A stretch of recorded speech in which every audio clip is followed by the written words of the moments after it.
If you're watching us, please stand by. We're waiting for, I'll call the prime host. Oh, there we go. I got it fixed. It never fails. Good evening. Welcome to TalkWrite podcast. I'm your host, Wayne Stinnett. And with us tonight, we're going to have a lot of fun tonight. We got Kevin Tomlinson and Mark Lefevre with Draft2 Digital.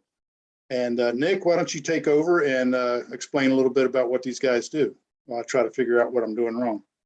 Okay. Well, actually, after I talked to them a bit about what they do, I've decided I'm going to let them tell us what they do because I can't keep track of all the hats they have and all the different skills and all the different things that Draft2 Digital does. So we have Kevin Tomlinson and Mark Lefevre. You guys can unmute when you get a chance. Mark, did I get that correct? Is it Mark Lefevre? 100%. Excellent. You got all these spare letters. Like if you lose a letter, you got backups. That's I know, it's excellent. great. It's like spare tires right in my name. Marvelous. Well, since you're chatting, well, you just went mute. Hey, Kevin, tell us what you do at Draft2 Digital. Okay, I am the director of marketing and PR for DDD. So basically, I handle all the out-facing messaging so that I can funnel more authors to all these tools and resources that we have to help them become successful and empowered authors. That's the nutshell version. Nutshells are good. We'll start with that. And Mark, how would you describe what you do with D2D? My title is Director of Business Development. I work on partnerships with new partners, potentially new places we want to distribute to, also focusing on author promotions and the books to read aspect, the free tools that we have available to authors there. Excellent.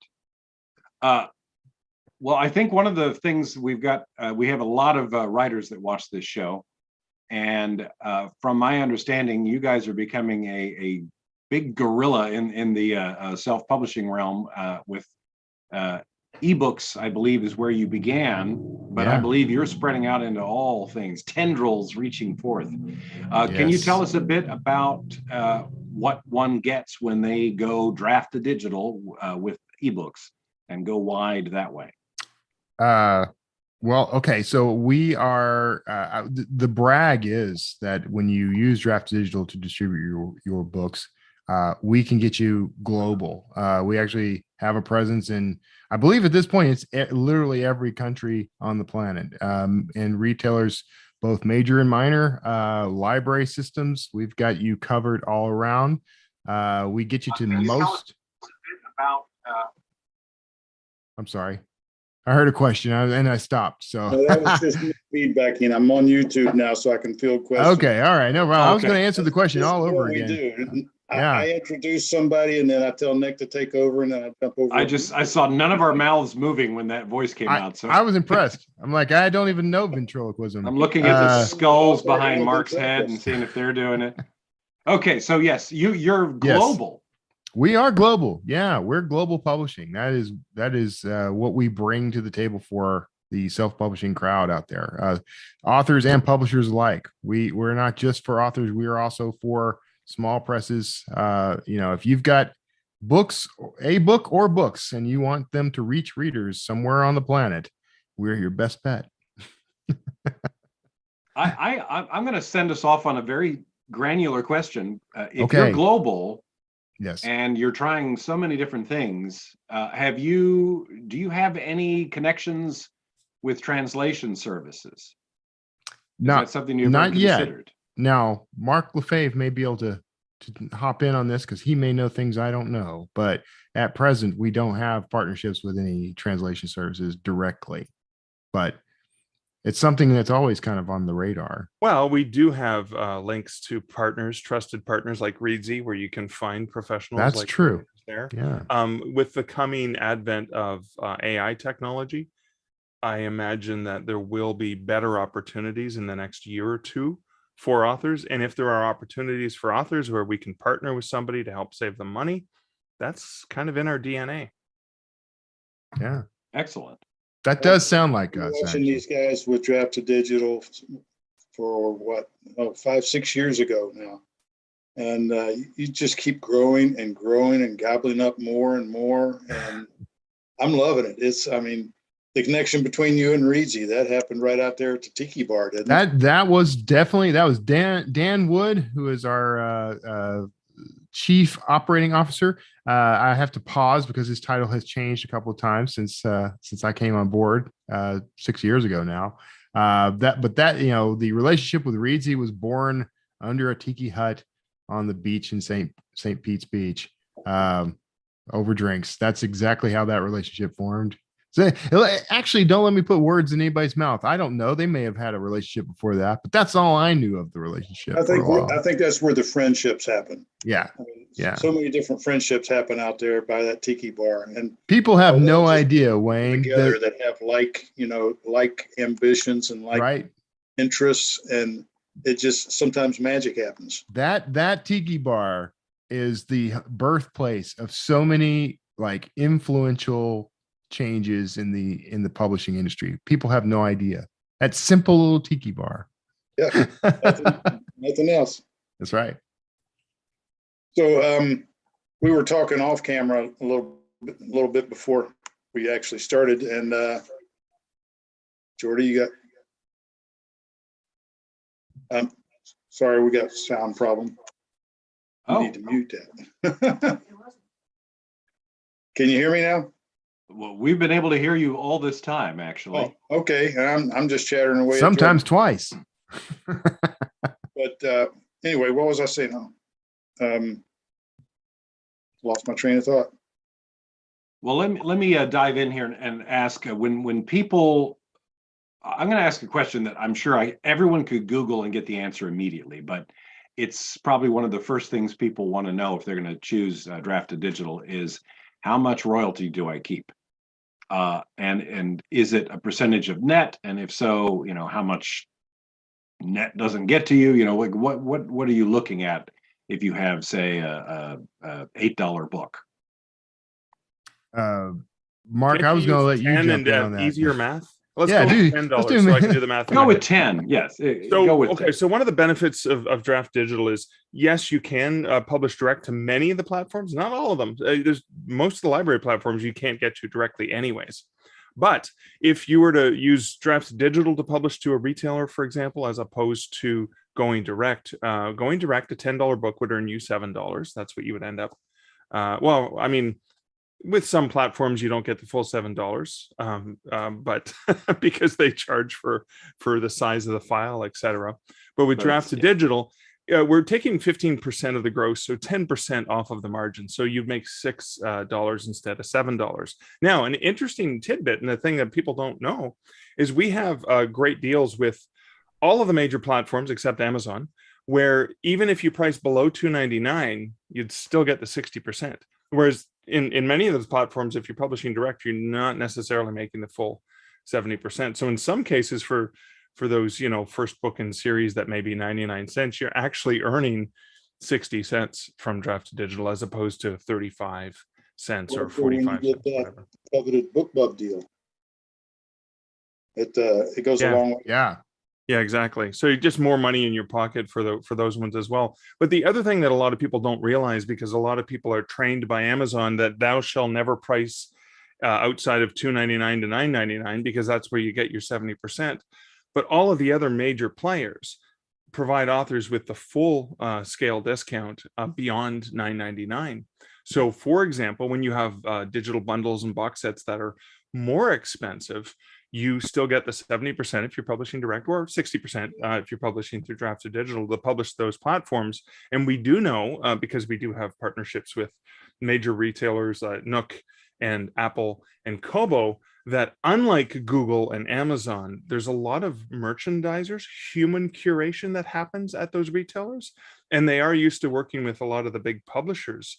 And so the big publishers are basically providing what I like to consider ripoff prices. An ebook that an indie author would sell for maybe $4 or $5.99, the traditional publisher in the same genre will charge $12 to $15. Yeah. And so they're used to working with these higher price points. So oftentimes when you have a digital box set that's priced $18.99, it could be 300,000 words or more of content that's really going to provide a huge value for readers.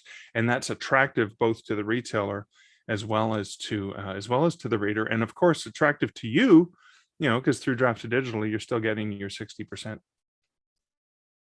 That's a big benefit, big plus. And that leads us right into things other than ebooks. Draft to Digital has a beta program for paperbacks. Yep. And why don't we talk about that for a little bit? So Ddd Print, and I'm going to hand the mic to Mark here in a second, because he actually seems to know a little more about the knit and grit of things as they're working with Ddd Print. But, this started quite a few years ago now. We entered into sort of a beta program for this, beta just means that it works. Everything works exactly the way it's going to work when the full version is available. But there are still these kinks that we need to work out here and there, testing and that sort of thing. Well, at this point, the only thing left for us to quote unquote fix about Ddd Print is the issue of author copies. You can get author copies in the US and North America for pretty cheap, because it's not there's not a ton of shipping costs. Shipping costs are always going to be high no matter what, but they're not quite as bad as they are with sending things overseas. So that's the riddle we're trying to solve at the moment. We've got some partnerships going where we can get that dealt with. But Ddd Print, I've been using it since we came up with the thing. It has a whole ton of features that you would demand from a print-on-demand service. And we've got, expanded distribution. You can get to Amazon through us, but we actually sort of recommend that you can go to Amazon through us and do that. But we actually recommend that you also use the KDP Print to get your book on Amazon, just because they offer a few things that we're not going to be able to match. Mostly it's because they favor their own books. Let's just be honest. Amazon favors promoting their own stuff. We can give you all the same stuff they give you, but we have better expanded distribution. So what we tell people is put it in KDP Print.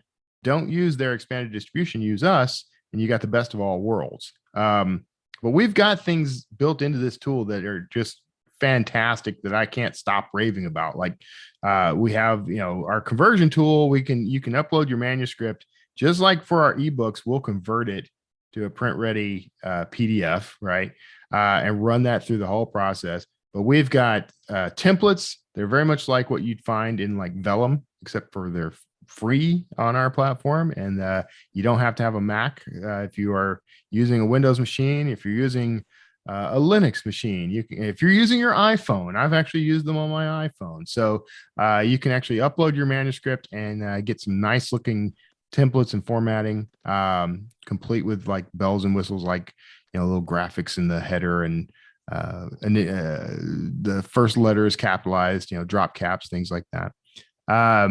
But we also have this, one of my favorite tools is if you only have an ebook cover, we will auto-magically convert that into, and if you look on Mark Lefebvre's got one of the books on his screen, it'll automatically convert that ebook cover into a full print cover, a wraparound cover. Oh, wow.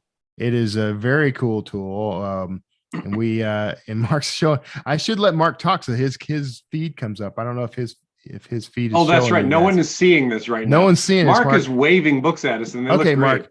you're on. I didn't realize that. I just wanted to show an example of uploading a front cover, and then when you don't have the back cover, we'll make a back cover for you and allow you a bit more customization in terms of the way it looks, in terms of being able to change the font size, the bold, adjust, even adding logos to the spine, etc. Show us the dark one that you held up. Yeah, this is the dark one. This is a really small one. Just had the front cover paid for, and then the rest is just done by. You got a nice headshot on the back there. That's cool. Yeah. All right. Author photo, etc. So it's very flexible for authors who don't want to have to pay. So for example, my cover designer, I pay, really great price for a front cover, but it's an extra $100 to get the full cover wrap done.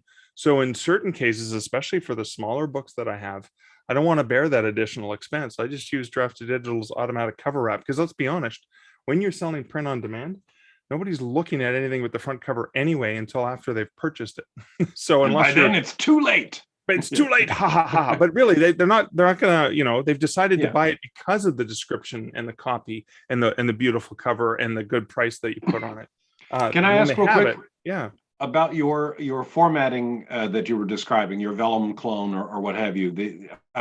Do you allow for full page images in it? I myself use maps.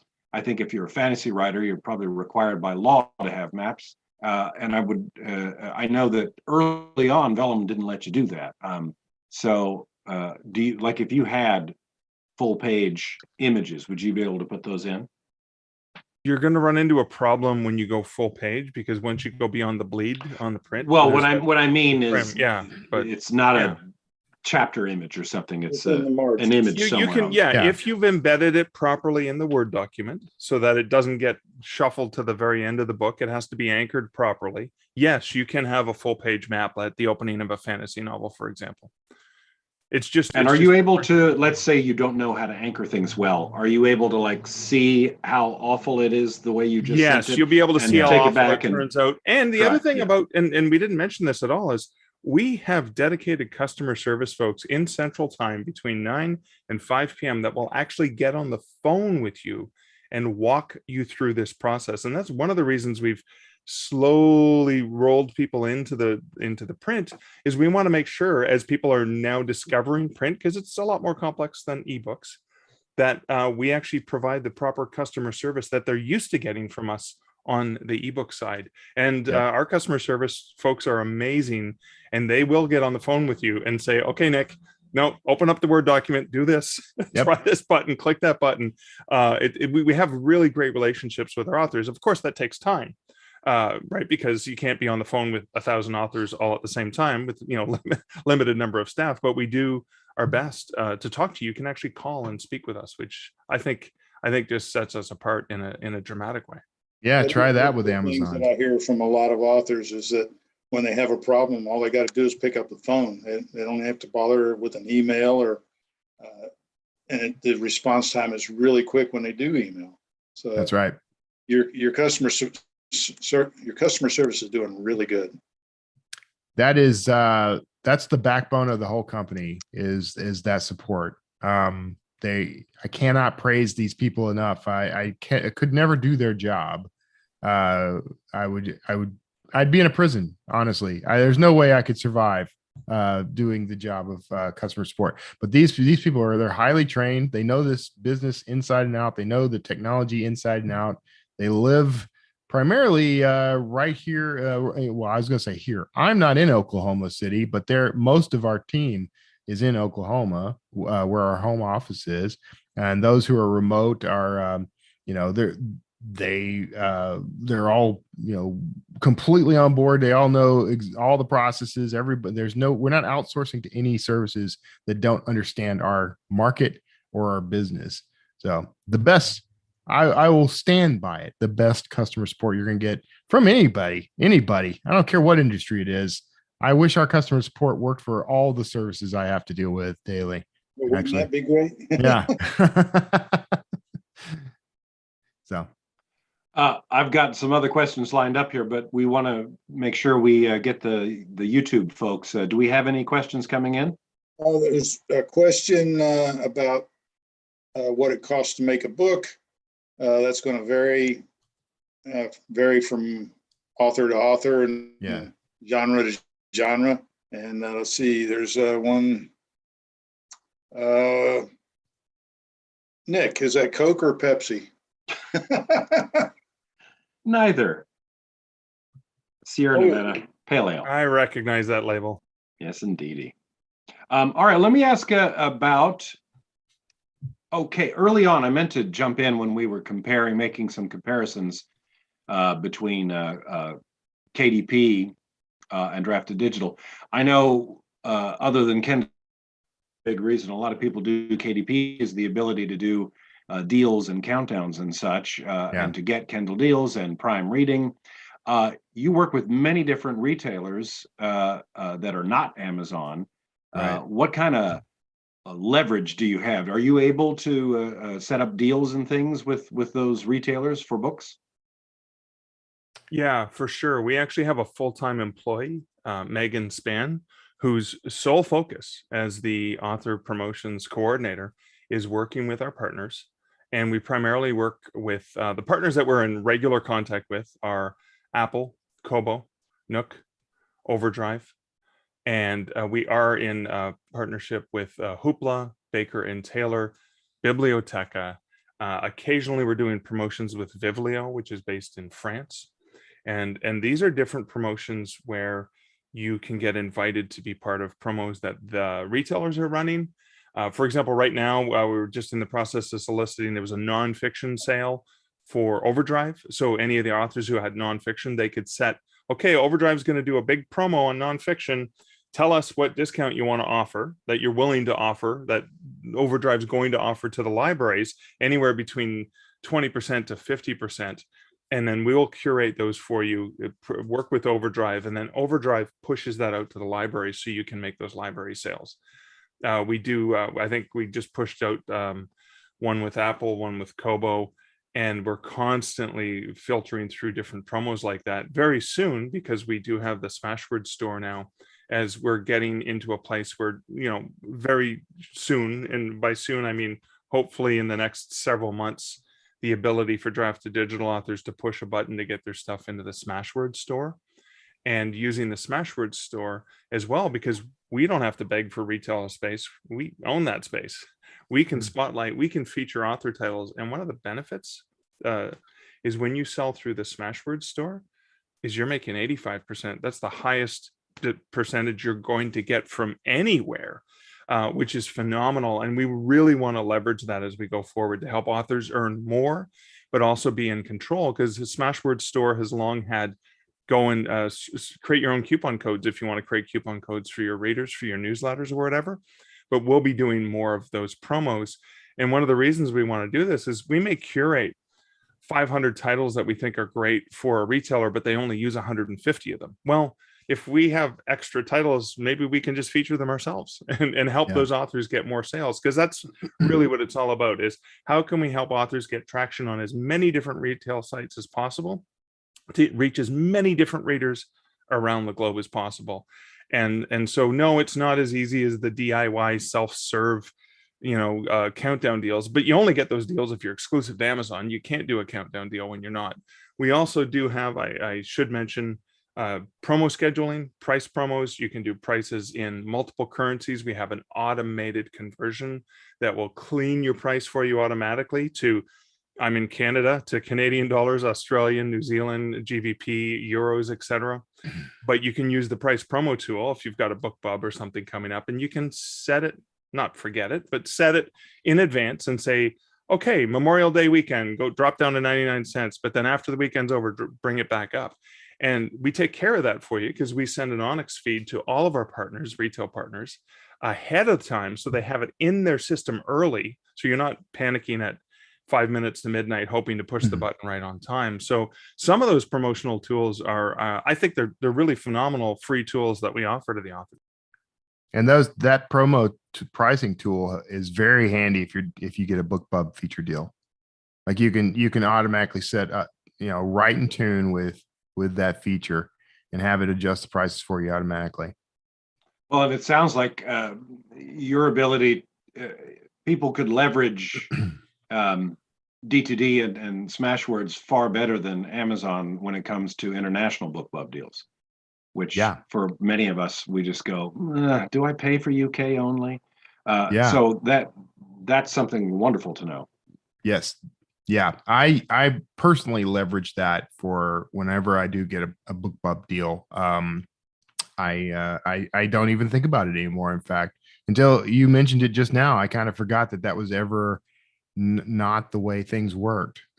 Well, I mean, I pre-schedule it, and then I have to put a note in my calendar for Amazon. So, okay, Amazon 10 p.m. the day before, I got to go switch it. And go in and And basically, at this point, Amazon is the biggest pain in my rump when it comes to price changing, when it comes to any features. So, and the fact that they limit you and you don't get to just set your price to zero and things like that, that's very challenging. But on the D2D side, I mean, you get that control all the way down to zero. You can set your prices to zero.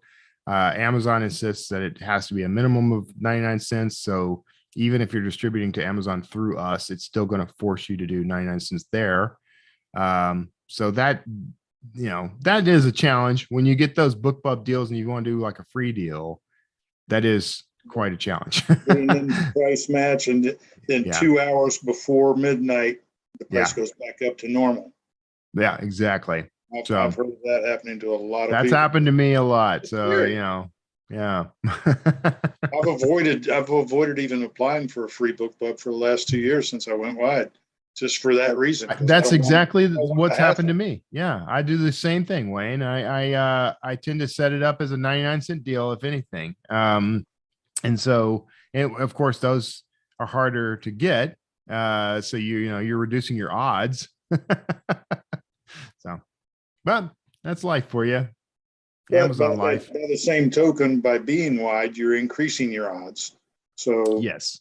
being wide and 99 cents to BookBub, I would think would be just as profitable as being Yeah. Amazon only and free. It opens things up quite a bit for you. Distributing wide means that, if you do get that deal, the hassle you have to go through to make things work benefits you so much more than the ease of doing things just via Amazon KDP Select, because you're only advertising when you're only in KDP. You're only advertising to a certain set of readers, and not actually a very large set. I mean, for all the talk of Amazon dominating the marketplace in like North American places, it's not a dominant marketplace worldwide. So you're even though you have all these different storefronts via Amazon, you're not necessarily hitting a very large market in these other regions. So being wide is more than just being on every platform. It's about being available to more readers around the world. You take a platform like Kobo, they're in 50, 52 or 53 countries now. 170. 170. So you missed it by just a couple. No, Wayne. I was just a You little were bit so off. close. Well, they only regularly sell in maybe 60 countries, but 170 in total, right? Yeah. That's incredible. Yeah. Well, we've talked about you've grabbed hold of ebooks from the very beginning, and now you're moving into paperbacks. And you have, as I understand it, a partnership with Findaway. Yes. So I know that you're sort of got audiobooks in your pocket because of that. But what I'm wondering is everything you told me about Smashwords. Yeah. Is Smashwords going to be able to sell audio at some point? Well, that's a good question. And I know that's something we've kind of kicked around at Audiobooks present. at 85% royalty. Yeah, that would be nice, Sounds wouldn't really it? good to me. Well, I'm not going to commit the company on something I'm not 100% certain of, but I can say that's an intriguing idea. I'm sure that people are thinking about it. We are looking very closely at audiobooks right now. We see it as a phenomenal growth market. It's kind of amazing, really. Audiobooks have been around since well before ebooks, and yet in a lot of ways they're still kind of the new market. And I think the reason that is the barrier to entry, that is the cost of production. And so what we've got is a kind of interesting scenario that we never had with any other platform, really, in that there's already a dedicated audience for audiobooks. They're already excited about it. They already love them, but there's less competition there because of the cost of entry. So what we're interested in is, how do we reduce that? How do we find ways to reduce that? Now, Findaway Voices has done quite a bit of the groundwork here, which is why they've been such a great partner. And we absolutely think all of our authors should be getting their books into Findaway.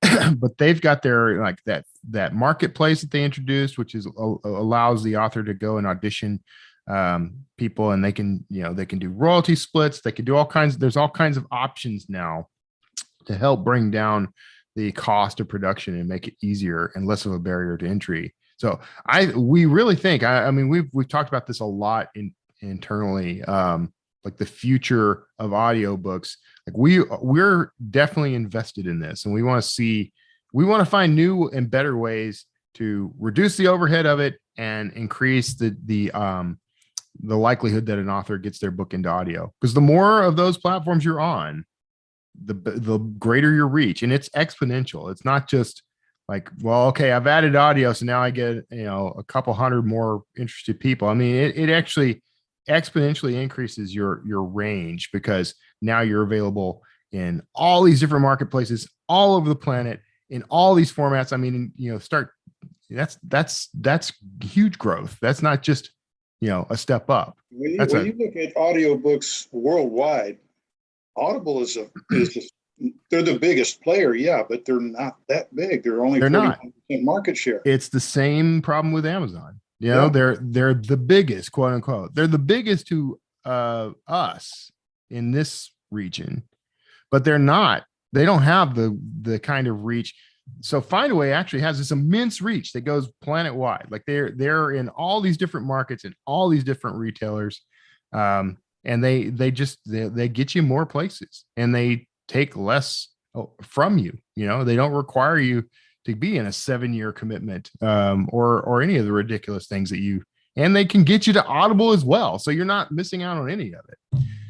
Anyway, I've babbled enough. Mark probably has. Well, I want to just remind authors, if you have an ebook set up at Draft Digital, getting a print book is click on the print tab. And if you're not in the program, you say, sign me up for the print beta, and you get on the waiting list, and then you get invited relatively quickly because the wait time is very minimal. Yeah. And if you want an audiobook, you click here, a little audio tab. And what we'll do is we'll port all of your metadata over, set it up for you on Findaway to get started, to save you, again, we want to save you the time of having to key that in again. And then what we do is you have two choices. One of them is, I have my own audiobook files, I just want to load them, or I need audiobook files. And when you need audiobook files, there's two processes. One is the project managed process, where somebody from Findaway Voices from the project management team will go in and work to get the narrator for you. There's a setup fee for that we waive the setup fee for you in our partnership with Findaway, so we save you that setup fee. Or the new marketplace they announced earlier this year, where you can go and DIY it just like you would on ACX. And within those processes, you do have payment splitting options. Not that it's free, there's no free option, but there is an option where you pay the narrator 50% of what their regular hourly rate is, and then get a fee. And the reason that Findaway did that is they didn't want the narrators to have to bear the risk, 100% of the risk, which is what happens in the other platform. They wanted it to be a little bit more fair so that people can start earning money right away, and authors aren't as out of pocket. So, and as Kevin said, they go to more than 43 retailers and library systems around the world, and they're constantly growing. Earlier on their blog, it was this week or today, they announced a partnership with Radish, and there's in June, later in June, they're going to be introducing, and Radish is a completely different sphere from the retailers and libraries we're used to, right? It's a different platform. The other thing I wanted to say, because Kevin was talking about the formats and he was getting me so excited, I've got ebook, I've got trade paperbacks, I've got hardcovers, I've got audiobooks in large print.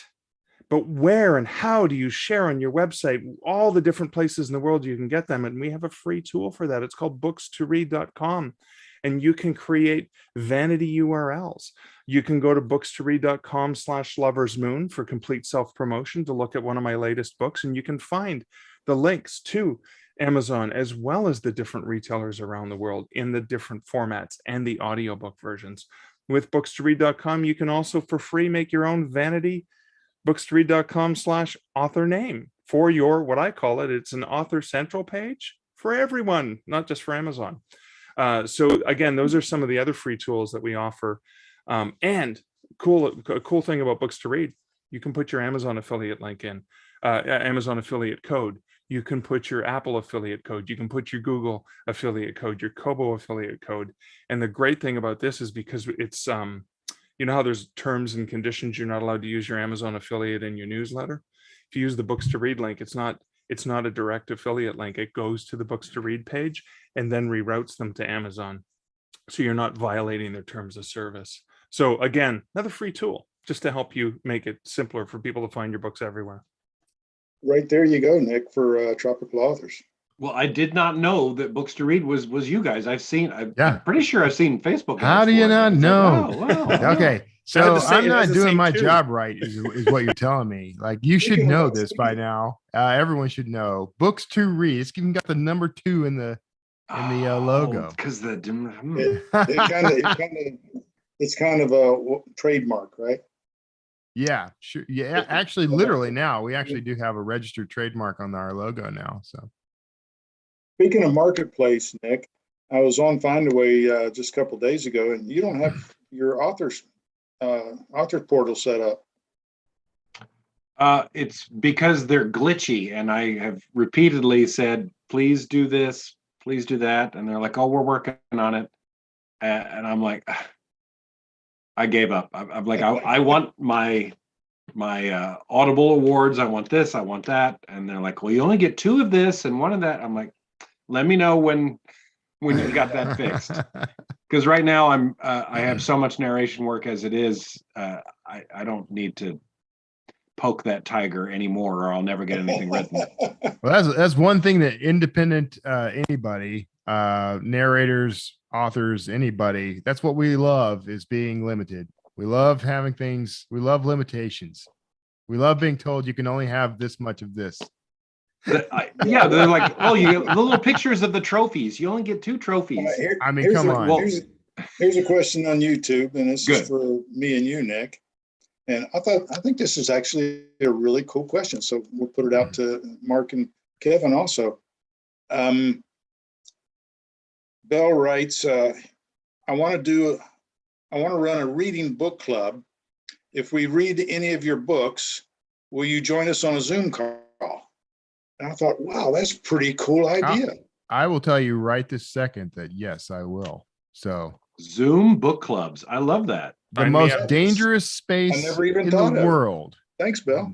The most dangerous space you'll ever be in is the space between me and this microphone. Yeah, I remember I would that certainly, night, if I'm available, I'll do it. Sure. This That past sounds year good. when who was doing Ernie? that live? Ernie. Yeah, Ernest. I've been watching him every time he goes on live now. He's got a really good show going there. He does, yeah. Ernest Dempsey. You should definitely check out his books. He's a thriller author like me. And that was the question I've been waiting to ask. You guys aren't just businessmen in the D2D world. You both write.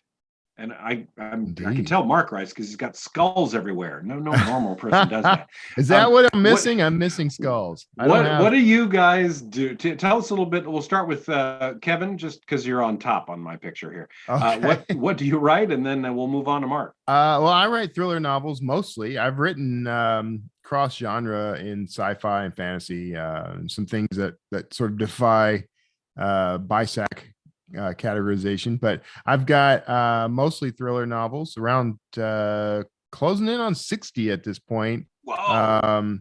And they, I primarily write archaeological thrillers and technological thrillers. I got two main series there, and those have actually led to some sort of spin-offs, like crossover series, a crossover series called Historical Crimes, and that is where all my characters can kind of meet on the same playing field and battle the baddies together. But yeah, I've been doing this for quite a while. I don't think I've been doing it anywhere near as long as Mark Lefebvre here has, but that's my genres.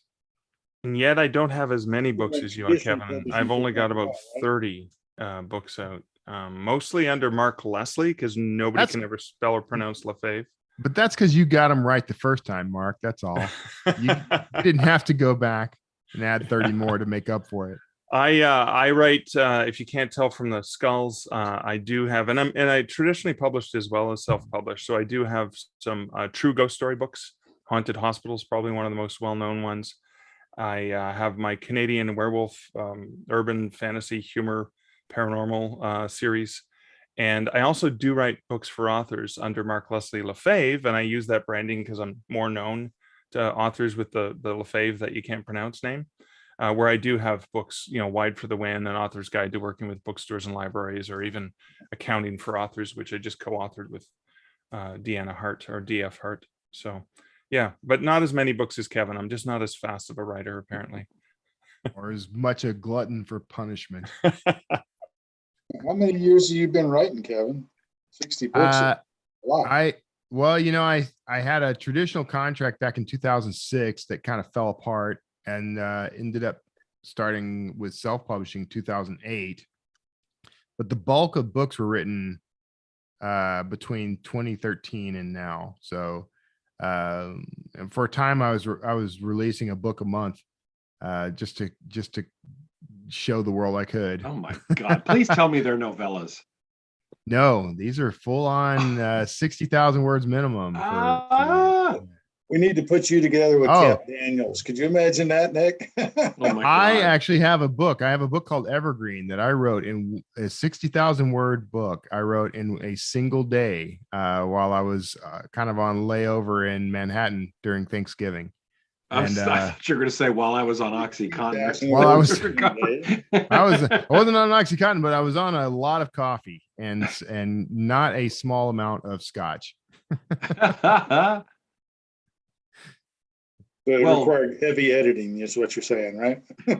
When it was done, surprisingly less editing than you might think. A lot less than I thought it was going to take. When it was done, I have a team I have a street team, is what I call them, my sort of advanced readers, and handed the book to them, expecting to get it back, as a bloodbath. But it was surprisingly clean. And I did do a slight rewrite on it a few years after to kind of bring it up to modern standards. But other than that, I haven't touched it much. I mean, it's actually one of my most popular books. People, for some reason, tend to like that book quite a bit. Well, Wayne, do we have any more YouTube questions hovering? I'm more or less answering as many as I can in the chat. Oh, I gotcha. Okay. Well, that makes for riveting podcasting. Wayne. Yeah, I was saying you could share with us. Some of them are off topic, and somebody was asking what color underwear Mark was wearing, and I don't know. We told you up front. Of course I have skulls on my underwear. What are you talking about? Skull underwear. Okay.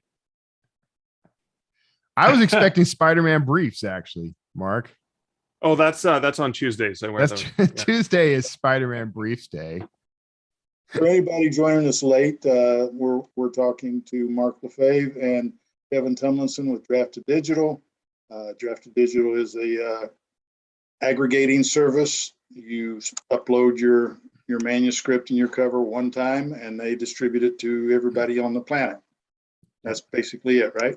Yeah, one at a time. We just take your book, we travel to each individual bookstore, and it's digital, so we have to carry like a little flash drive with us. But yeah, it puts a lot of miles on that van, huh?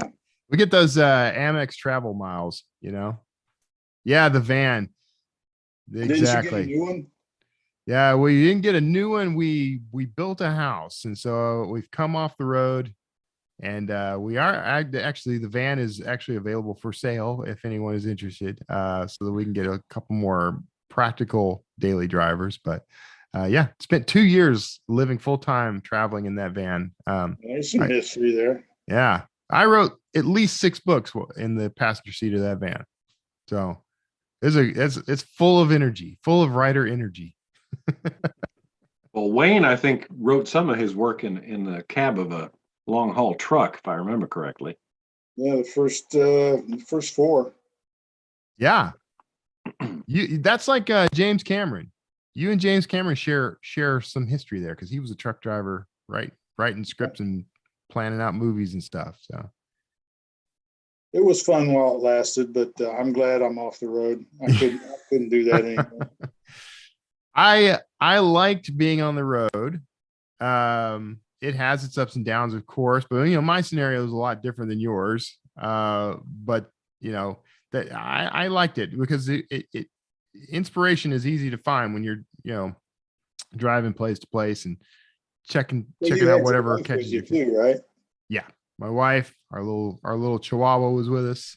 Every Monday I drive off and leave my wife and my daughter and the dogs hard. And come back 2 weeks later and mow the grass and do it again. Yeah, it's hard. Yeah, I wouldn't want to do that either. Let me ask, how long has Ddd been around? Like, when did you guys start? Mark, I kept talking. I'm going to let you talk now. 10 years. We are celebrating our 10th anniversary. So founded in 1992. So this is really exciting and That's such not, an that's exciting. not accurate, sir. What? We were not founded in That was 30 1992. years Oh, ago. sorry. No, I was like, wait, is that 20 10? no, 20 that's 30 2012. some years. No, I can't do math. Apparently, that would be 2012. It would be Yes. 2012 is So close, though. The 70s were just 10 years ago, right? Come on, you can tell my age, can't you? Yeah. Yeah, I just 10 didn't years, want which that is number great. out there. For the acquisition and merger with Smashwords.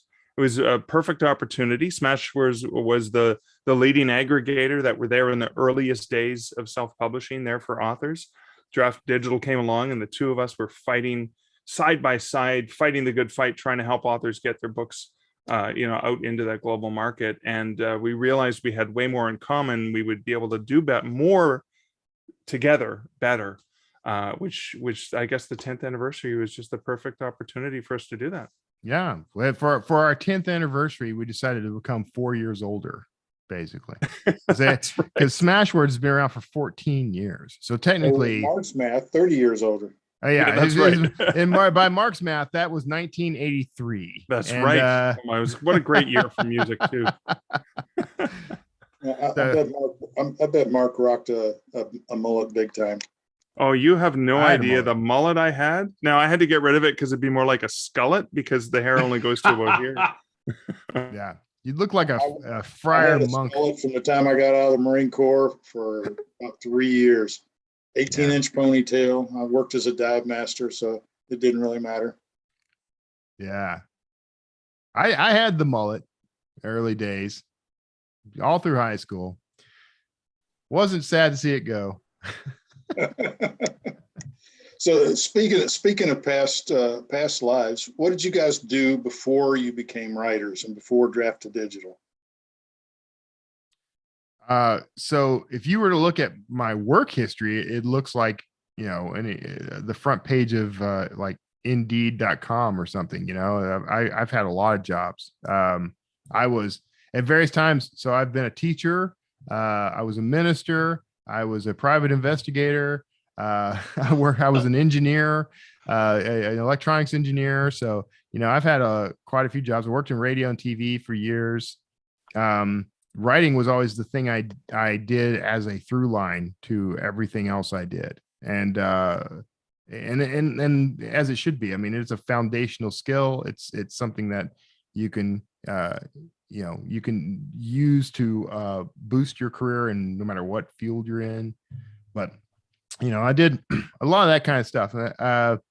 And before I came to Draft to Digital, I had a copywriting business. I had a little marketing agency I kind of built, mostly copywriting, and was working mostly with like the oil and gas industry and medical industry and stuff like that. Here and there, no longer in the Houston area, but when I was in the Houston area, and had my podcast and all that, and that's how I became introduced to Ddd, was through the show.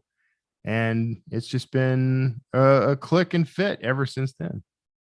Well, based on your resume there, I think you've got your 60 books, but you can probably get 20 books out of it. So yeah, basically, I just wrote a pastor PI. Right. Oh, that man, would you're be not what the I would first. like to see. So I had a few years back when I still was in my senior year in college for my undergrad degree. I ended up going out for a night with Tim O'Brien, who wrote The Things They Carried. If you're familiar with him, he wrote a lot of Vietnam literature. And I told him that story about being a minister and a PI. And he immediately said, that is a character you need to write books based on that character. I've yet to do it, but yeah. So who's that one in the Mexican thrillers? He wears the frock and everything and the collar, but he goes around killing bad guys left and right. Oh, I don't know. Sounds like something I'd be interested in, though. Can't remember. It's one of those B movie Mexican type things. I Okay. can't remember what his name is. He was in several movies. I haven't seen it, but sounds like something I got to find. Well, Mark, what about you? Mark? I started writing on a typewriter at the age of 14. I was writing earlier than that, but I started sending. This is back in the old days where the only option was traditional publishing. Got my first rejection at the age of 15, and I've acquired thousands of them since then.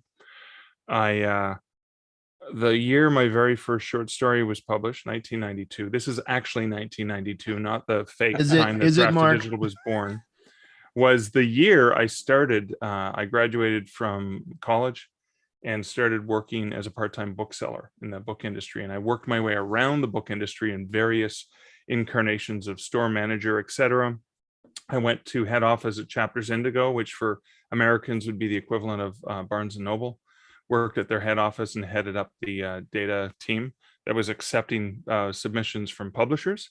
Built a platform while I was there that allowed small publishers and self-published authors the ability to publish their books to the online catalog with the potential of getting them listed in the retail store.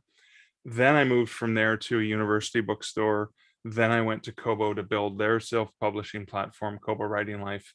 And I thought I would retire from the corporate world and write full-time.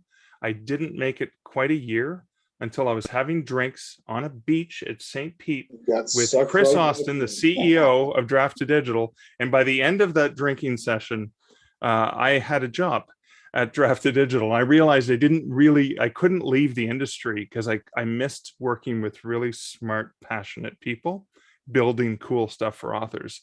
And actually, ironically, I thought I would be able to write full time. I couldn't because I had too much time on my hands. But ever since joining Draft to Digital on a part-time basis, it's been perfect for me because I'm inspired and motivated by working with great people every day. But I also have those few extra hours to get stuff done. And because I have limited hours, I've gotten more writing done since joining Draft to Digital than in the previous years. Yeah, it was amazing.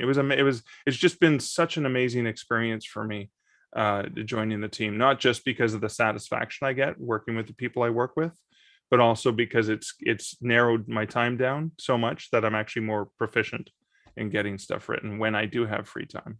That should tell you something, by the way, that I don't think either of us actually has to work for anybody at this point. But we both are part of this industry and community in such a way that, my way of giving back has always been to do this kind of stuff. I just enjoy being a part of the community. Draft Digital is such a huge part of the community. It didn't necessarily start that way, but it's like, since I've been there, it's just grown and grown and grown and becomes so entrenched with writers and the way writers deal with their work and get their work out there. And we are at all the conferences and we meet all the people, and, I'm part of that community, that Draft Digital serves. And I have this mission, and part of that mission is to give back to all of this, because it changed my life so much. Dude, when I started self-publishing, it was such a life-altering thing. Like, it changed the trajectory of my career, everything. I told you about all the jobs. I mean, I was always looking for the job. I was always looking for the thing that would allow me to make the money so that I could stop working and write full time, never quite thinking that I could have been writing that whole time. Well, once I started kind of getting into that, I realized this is where I am. These are my people. This is who I want to help. I love helping what I call the will-be authors to get out there, and the established authors. I love helping people figure this business out. So, sorry, I tacked on at the end of Mark's thing, but I'm very passionate about this. So it's not really hard to get me going on about it. That's one of the things about Draft to Digital and Readsy and Find a Way that I've been most impressed with is the personal aspect of it. I know you guys. I've met you. I recognize you, and of course, Mark would tower above everybody. But I know who you guys are. We drank together. We've ate together, and same with Readsy and and Find a Way, Will Dagus and Ricardo, and just hanging around with these kind of people, and the level that we hang out with when we're at that little tiki bar in St. Pete. Yeah. And Nick's going to miss it this year, and but we've got a couple of other tropical authors going to come this year. And we're bringing a Nick of our Mark, own. you're going to be looking up at one of them. Wow, really? Yeah. Cap Daniels is 6'5". Nice. Well, I'll tell you what, we have a little more time here, and I have a question that probably should have been tucked in earlier during all the technical stuff. But how does Ddd do reporting with all the different? Do you have your own thing? And like Find a Way, there's a few retailers you kind of have to wait for them to get around to it a month later. Yeah, that's one of the challenges because we distribute to so many places. Like we even just reported, Kevin, what was it, last Thursday? We reported the Q1 sales amalgamation because we had to wait until close to the end of May to get all of the Q1 sales from all of the different platforms in order to get those sales. But our reporting, I think one of the challenges is our reporting is so sophisticated, it's overwhelming for most authors. You go to reports, there's a high level view, which is very, just high level dollars and units. When you go into reports, there's some custom reports, but they're so powerful. And I don't think authors realize just how much they can do with them, but you can go in and recustomize and sort by series, or only show you can show by units, you can show by dollars, you can show by retailer, you can show by title. If you're, and we also have collaboration tools. We have payment splitting. So for example, books that I've published myself in a payment split, or books where I'm a contributor to someone else publishing, I have the ability to see those sales reports, save the report, and really get a feel for it. Then you get into the raw sales data there too, where you can actually even see the country where it's published. So there's so much. I think one of the challenges is we built this really robust tool, but it's a little bit scary and overwhelming for the average author. So I think, Kevin, we probably need to do some more webinars to help walk people. We got them. Yeah. We got them coming. Oh, they're probably, you've already we probably need to those. do, I don't know that we've done one on reports though. So that's a good topic. Because I think it's very powerful. Like there's just really so much there. A walkthrough of how to do everything that the tools do. Yeah. Because I find it pretty daunting myself. And I've been connected with Draft Digital now for 2 years. And but the basic dashboard is really cool. It's super simple. Boom. Yeah. Click on it. Right there's how many books I've sold this month and this year. Yep. I'll be honest with you. I love our reporting. I think it's very robust, but I also do publish direct to Kindle, and I do publish direct to a couple other platforms. I've been using ScribeCount for the last probably 6+ months, and I just find it so easy because I can get my Smashword sales, my Draft to Digital sales, my direct sales all in a single platform, and I can easily slice and dice that, and it's a lot less stressful for me. So that's a shortcut I've used. What's that? I've been with ScribeCount for a year, and it's far and above any other reporting tool. Yeah. But what I do like is I can say, show me my sales Draft to Digital, or I can say, don't show Draft to Digital because Draft Digital doesn't sell my books. Show me the platform Draft to Digital sells to. So specifically, I never publish direct to Nook. I never publish direct to Apple. So all my Apple and Nook sales, plus all my library sales, are all showing up by the name of the. So you have the choice there, right? You can show them by Draft to Digital, or you can show them by the name of the downstream retailer or library. I know ScribeCount was having some issues with KU changing their reporting. Has that been ironed out yet? I'm not sure. I know. Oftentimes when there's questions related to that, they're pretty good if you submit a ticket to ScribeCount or just ask that little comment. Whenever I've had an issue, they've been pretty good about getting back to me. Wayne, it looks like you've got a YouTube question. No, I'm looking up something to answer a question. Oh, okay. Okay, I'll just answer it on the air. It's easier that way. Link will be September 21st through the 25th, Yvonne. It's already sold out, so you're out of luck. But next year will be just as big and just as better, or just as good. I can't wait to return to the pre-Nink beer crawl days that I Oh, you often- did that last year? the informal, well, not the last 2 years, but previously I set the day before Nink started. It was like a beer crawl day that started at 11 a.m. and whoever wanted to join me, you could stick it out till 1 a.m. And I didn't learn about it until I got there, and I'm a craft beer nut. Next time. I've never gotten any of the t-shirts or anything. I'm too much of a wuss, I guess. I never quite make it. I don't know. There's too many bars, man. It's too many. I'm the this is my bar guy, right? Like I want to show up. I want people to call my name out as I walk in, like Norm Peterson. Hey, on Norm. Cheers. Yeah. Kevin, all of the breweries at St. Pete Beach, they all know my name. Oh, I know, Mark. I know. I don't think there's a brewery between here and Ontario that doesn't know your name when you walk in. I actually have memberships at 2 of the breweries in Oklahoma City because I would be there for quarterly Draft Digital office. So I was like, well, I may as well have a membership here. I spend a lot of time.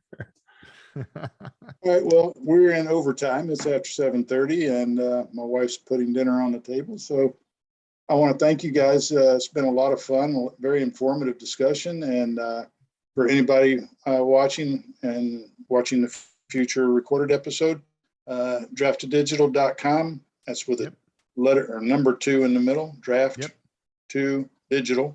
We own the near misses too, though. So if you have, What's that? we own the near misses to that too. So Oh, you do? Okay, Oh, so you can You'll put get draft there. TO and draft TOO and draft TWO and Digital to draft. Yeah. TOE. maybe not every near miss. Thank you guys for being on the show, and stick around after we go unlive and for the after party. But I really appreciate you coming on here. It's been a lot of fun, and we'll see you at the beach in September. And thanks to our supporters, Aurora Publicity, Down Island Publishing, Down Island Press, Tropical Authors, How Not to Sail, Latitudes and Attitudes. Who am I forgetting, Jordan? I think I got everybody. Okay. Good night, everybody. Take care, everybody. Good night.